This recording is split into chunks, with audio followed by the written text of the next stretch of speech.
Hi, I'm Steve from Rekord. Welcome to our channel. This is a place where you can find videos about cars and about how to drive cars. We offer car reviews and also professional driving instruction, so make sure you subscribe to get our latest videos.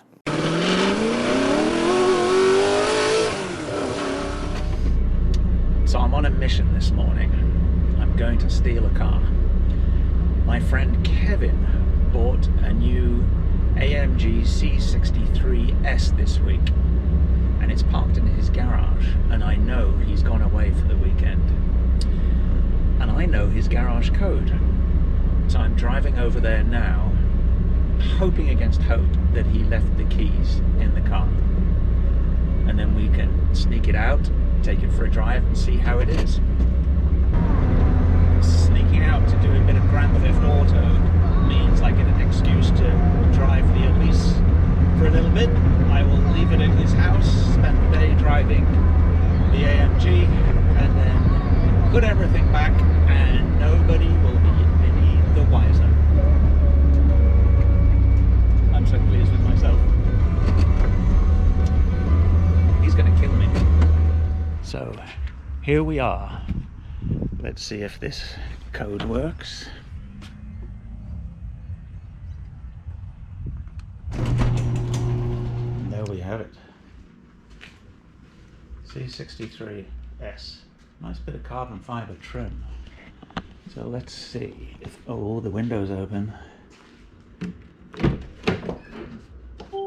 It says don't forget your key, so that means the key's in here somewhere. This interior is gorgeous. Let's have a look. Yes, sir. We have a key. Good stuff. Right. So we can steal this car. The stop button is throbbing at me, and this gorgeous display is just asking me to drive. So I think we will. Let's start this puppy up.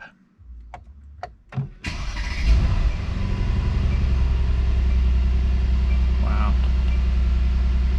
Nice sound. So it's been a while since I've been in one of these.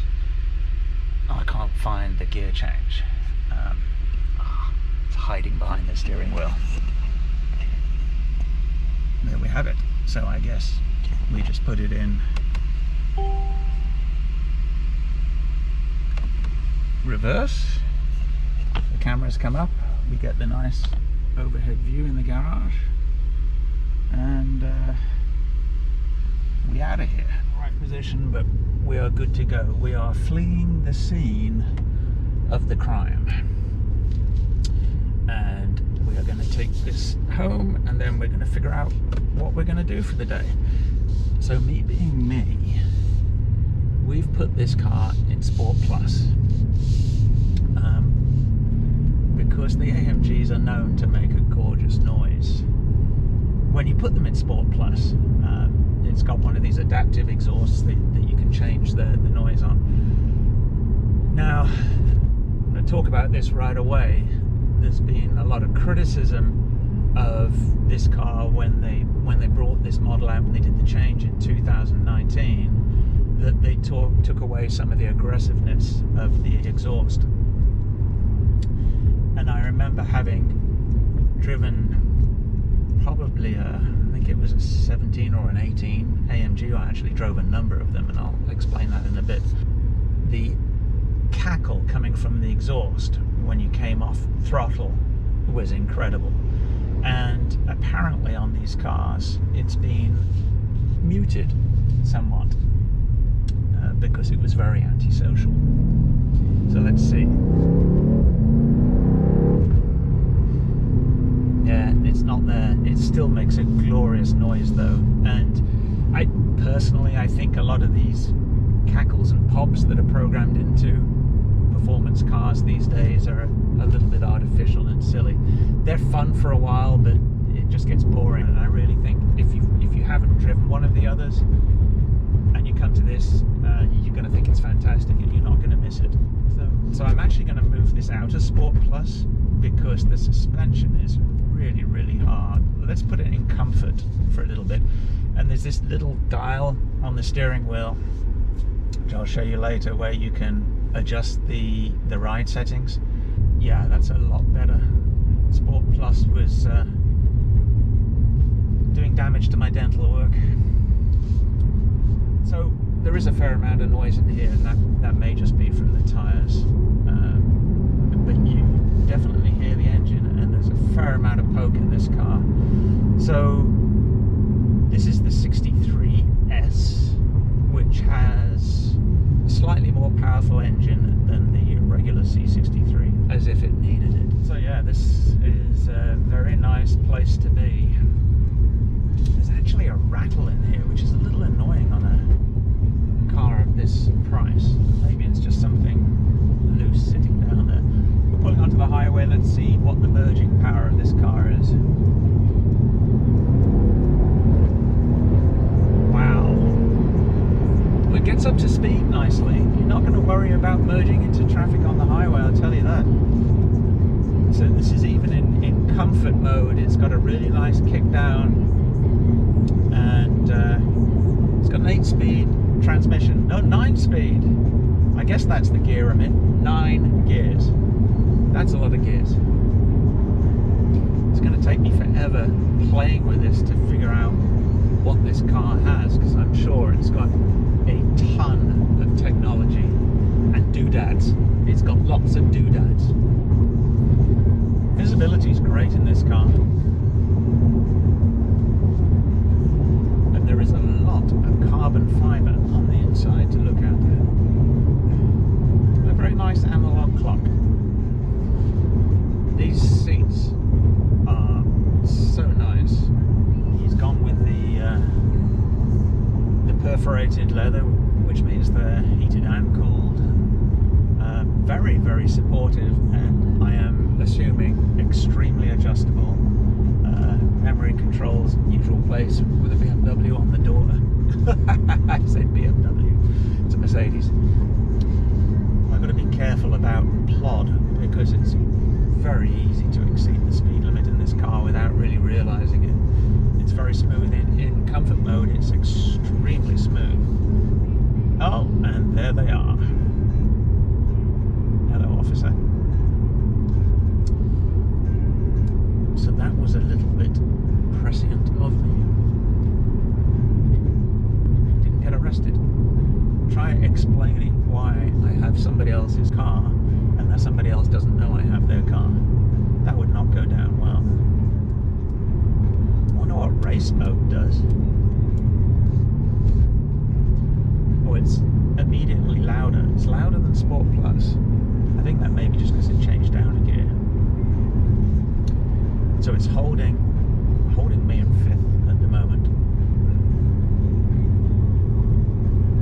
It's waiting for me to put my foot down. So let's go through this light first. See what happens when you put your foot down. 1, 2, 3.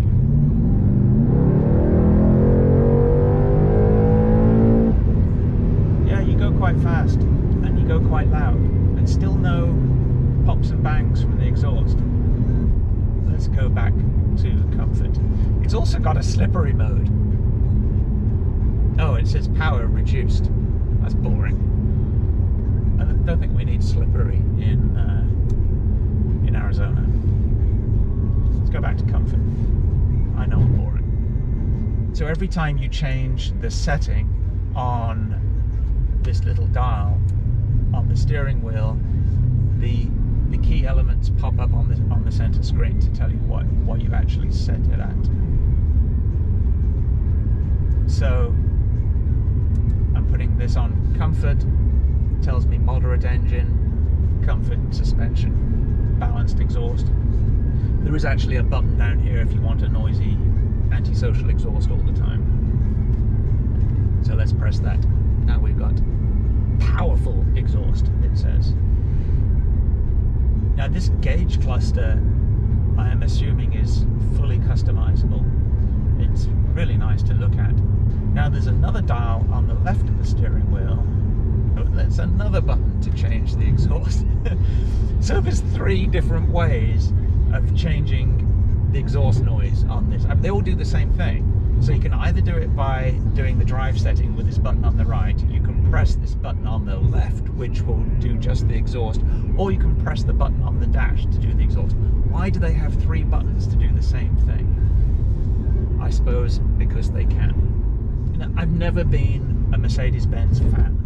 That was up until 2 years ago when my eldest son Max and I stayed at the Solage Inn in Calistoga. We stayed there for, I think it was four nights.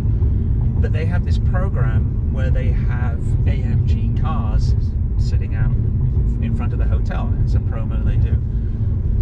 And what I found when we checked in is you can take one of those cars. You just go, whatever they have available, you can take it for half a day. You don't have to fill it up with gas or anything. So we spent the time driving all these different AMG cars, and they were amazing. I was so impressed with them. It really changed my opinion of what Mercedes are all about. I always thought they were stuffy cars for old people, despite being an old person myself.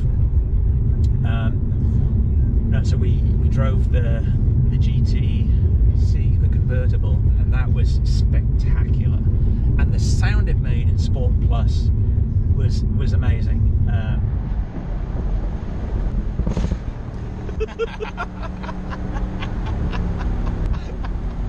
Do it again. That's what I wanted. Do it again.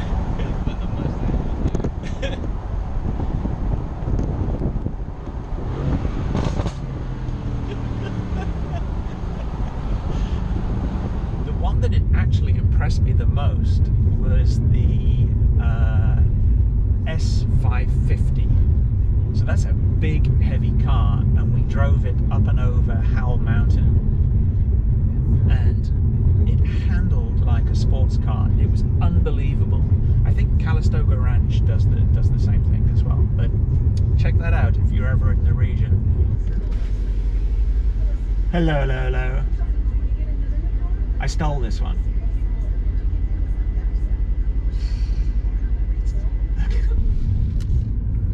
I'm being accused of buying yet another new car. I think my reputation precedes me. So here we are back home at the bomb site.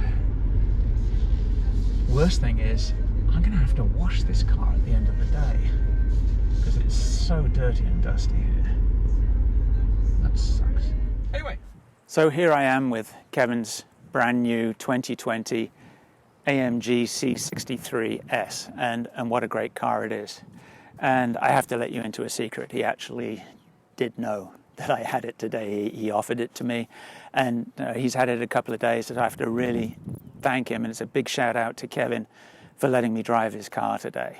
So what provides all the muscle in this car? Well, unusual for its class, it's a V8 engine, but it's not just any V8 engine. It's a hand-built 4-litre V8 bi-turbo engine, producing 503 horsepower and 516 foot-pounds of torque. So that's a little bit more than in the standard C63 model, and it's more than enough to get you into trouble. So these wheels are beautiful. Those are optional 19-inch wheels, and they've got Pilot Super Sport tyres on. I'm surprised how noisy the car was with those. And look at those brakes. They are huge, and that is one of the things that is absolutely fantastic on all AMGs. It's the braking. So this is a very, very nice looking car, and it's got the illuminated Mercedes star on the front, adaptive headlights, which is an option on this with a LED hockey stick running down the top. Nice V8 bi-turbo badge. Really very, very smart car. And in the back, well, it's still as beautifully upholstered as the front. Not a ton of room. And look at this. This is a brand new car. And this bit of finish has come off. That may have been the noise I was hearing before. but that really is not good. Plenty of room, lots of headroom here. This car has the optional panoramic roof. Fortunately, it's got sunshades on it, because I know from personal experience a car with a sunroof in Arizona in the summer is brutal. Interestingly, the sedan is actually lighter than the coupe in standard form, because the coupe comes automatically with this panoramic roof, but with this option in, that's going to add the weight. These glass roofs are really heavy. It's going to bring up the center of gravity a little bit, but I know Kevin hasn't bought this for track use, so it really won't matter at all, and it's a matter of convenience, and I would imagine it makes it very airy in here when those shades pulled back, but plenty of room. Like this passenger seat is quite far back, and I've got plenty of knee room. Not a lot of room for my feet. All in all, comfortable back here, and you can see these are track ready seats with the pass-throughs for the racing harness. Let's do Sport Plus with the suspension on comfort. So that means I've got the noisy exhaust but comfortable suspension, and I want to play with this gear button. So I've got it set on M, which I think is manual, which should hold the gears and will actually let me hit the rev limiter. Not that I will do that on Kevin's brand new car. Right, so we are going to go for our normal drive, and it does say on the dash here M1, which means manual 1. So off we go. Right, so M, mystery solved. It is manual, and I guess dynamic or drive. Okay, my cooling seats retained the setting from the last time I was in the car. That's nice, because my car, which is not quite as expensive as this, it's the Hyundai Kona electric, that doesn't retain the seat setting when you switch it off, so you have to remember to switch it on every time. So that's kind of a nice feature in this. I like that. Yep, so it holds the gear until you change. And there are so many gears on this that you'll be changing gear the whole time. And quite honestly, modern transmissions are so good that you probably don't need to have it in manual. I know it's fun to change gears. I don't think it's fun to change gears when you've got a 9-speed gearbox. So yeah, M will hold to red line, and it won't kick down. Right, so that's full manual control. That's enough of that. Let's put it back in D for drive or dynamic. Why couldn't it be A for automatic? Maybe it's German for automatic. I've come to the conclusion that I'm an idiot. Well, I think a lot of people came to that conclusion a long time ago, especially my wife. So I've been trying to figure out what M and D mean on this gear button. It's the button to change the transmission. So, you know, I've been thinking, is it dynamic? Is it, you know, I figured M was manual. But what could D stand for? Well, of course it stands for drive, you idiot. Like on every other automatic car on the planet, you have D for drive. So that's what it means, drive. It means D for automatic, drive, or M for manual. It's not that complicated. I cannot believe it took me this long to work that out. I've got a degree. Obviously not a degree in button terminology. Right. And interestingly, I believe this transmission has a wet clutch in first gear rather than a traditional torque converter. So that gives you a little bit of added punch off the line. I think more control off the line. I think that's the intention for that. But it's a very, very nice transmission. Very smooth. And you don't even notice the gear changes. but I am certain that if you do this,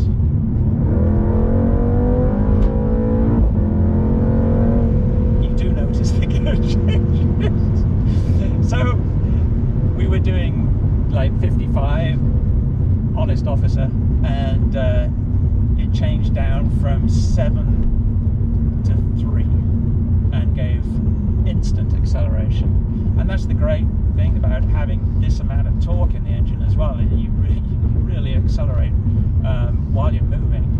I've got it in the comfort setting now, and it's a little harsh. And if I put it into sport, it's a lot harsh. Like, I'm just running over some cat's eyes in the road, and not only can you feel the cat's eyes, you can feel the screws that they're held down with on the road. That is rigid. That is as hard as the suspension in my Lotus, to be very honest. So I guess it's good for going around corners. But I think for the road, we've got Sport Plus as well, which is bound to be even harder. These are they're steel springs with the magnetic adjustable dampers in, so they're just adjusting the level of damping. Oh yeah, that's even harder over those cat's eyes. So we've gone back to comfort. I must be getting old. So this car has dynamic engine mounts. Now, what, you may ask, is a dynamic engine mount? My understanding is it adapts to driving conditions, and if you have a race car, the best thing you can do for the engine mounts is put in solid billet aluminum mounts. There's a lot more vibration transmitted through the chassis, but your engine isn't wobbling around on the typical rubber mounts that you find on street cars. What the dynamic system does is for when you are doing, let's say, less spirited driving, it allows some damping of the engine, so you're not getting the vibration from the engine through into the passenger compartment. But when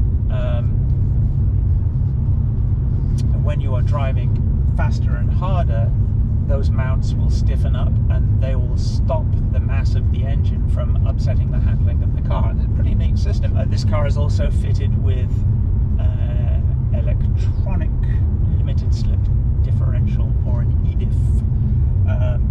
So that basically just means it'll handle better, and it limits the amount of slip on the inside wheel when you're going around corners, because the wheels have to turn at different speeds when you're going through a corner. It actually uses an electronic control of the differential to do a partial locking on it. So one of the interesting things is we can change what this right hand dial says, and it's got all kinds of information in it.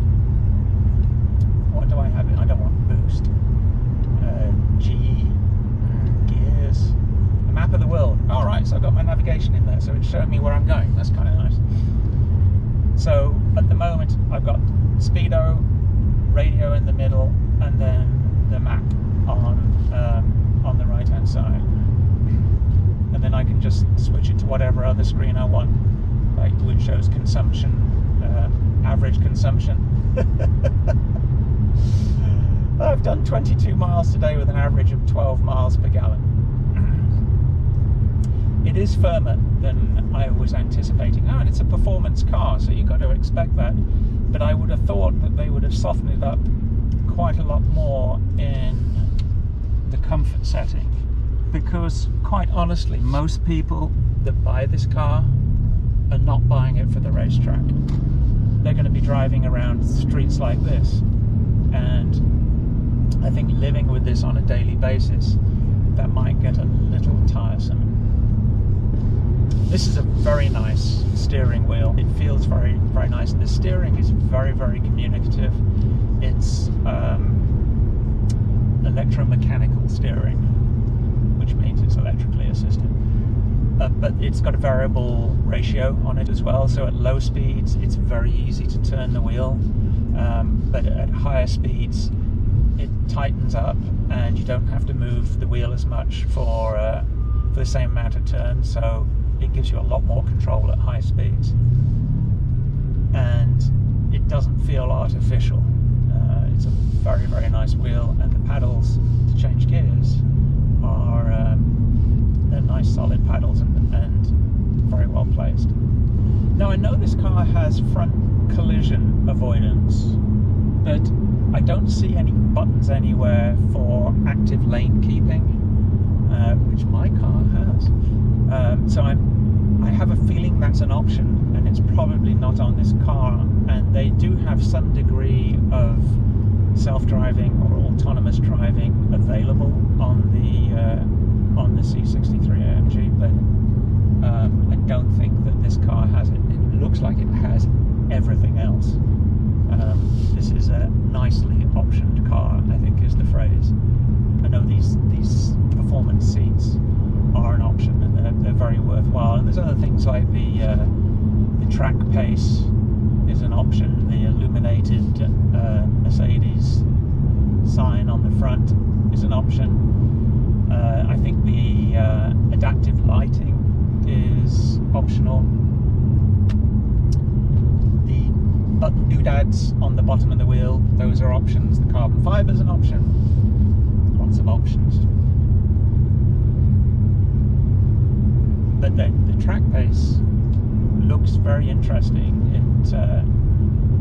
And they call it your own race engineer. It isn't quite that, because it is not going to say to me, get in there, Lewis, after a good lap, but it will show me my lap times. It will show me relative lap times, so it will compare my current lap time to my best lap time and show segments, and it does it with green and red writing, so you don't actually have to look at the numbers to know whether you're up or down on your best lap.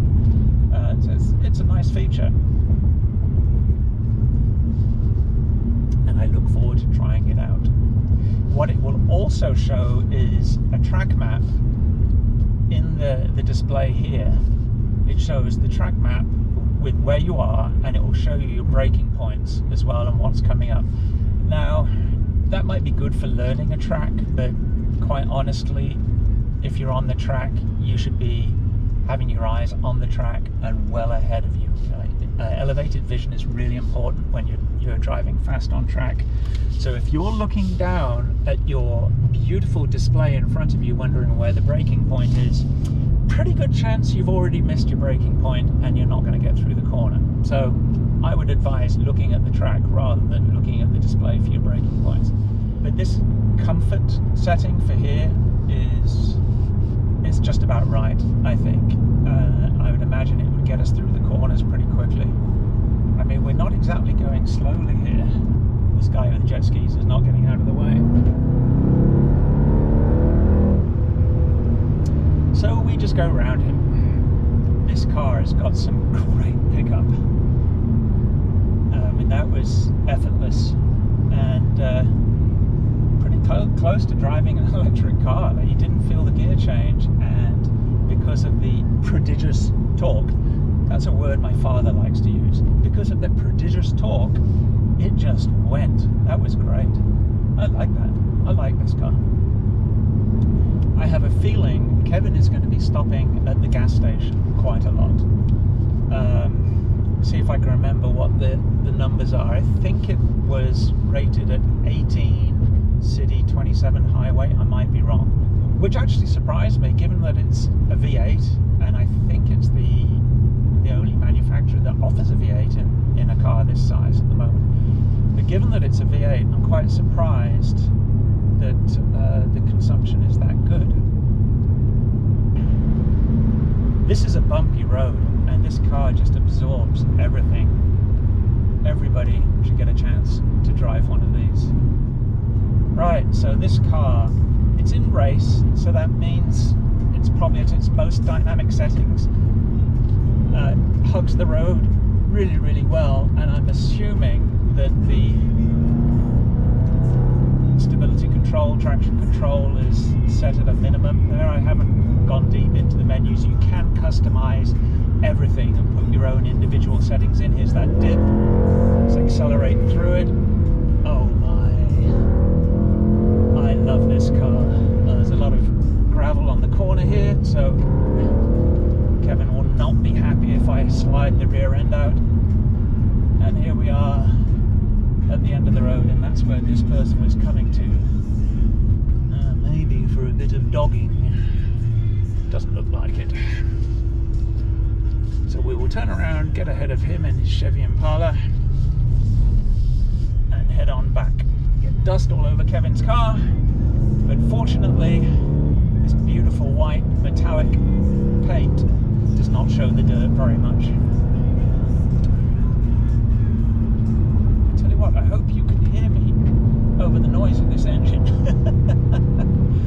It's a beautiful sound. Definitely doesn't do all the pops and crackles. Here comes that first dip.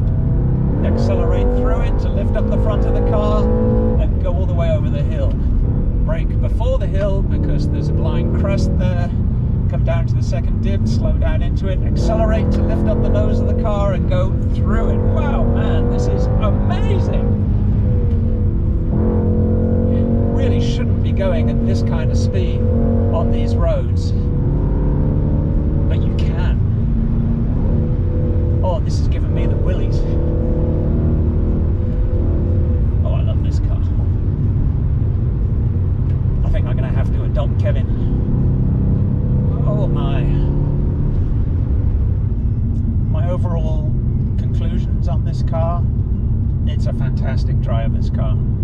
I think for everyday driving it could do with having a little softer suspension. It is a little harsh. The exhaust sounds fantastic. The car looks great. I think the styling is really good. There's ample room in the back. I'm not sure how long a trip you could suffer in the back, but there's plenty of headroom all around. There's leg room. I'm just not sure how harsh the ride would be sitting in the back. In terms of trunk space, it is a decent sized trunk. I didn't try putting my golf clubs in there, but they look like it would be a squeeze. I mean, they would fit in there, but you'd probably have to take the driver out. But overall, I think it's a great car. Personally, I would prefer this car to the coupe version, just because you've got the extra doors, and the coupe is pretty cramped in the back.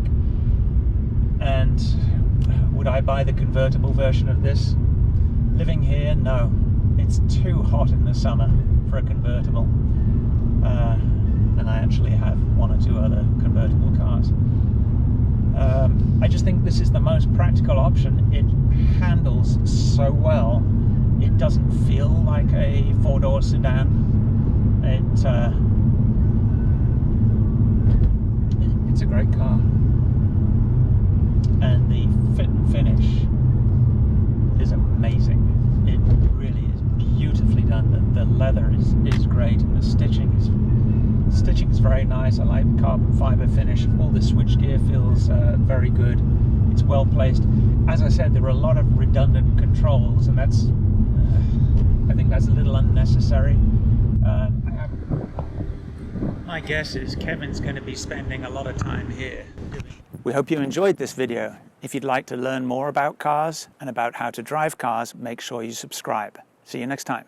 I'm sorry you can't come in the car, but it's got white seats and you're very black and very furry.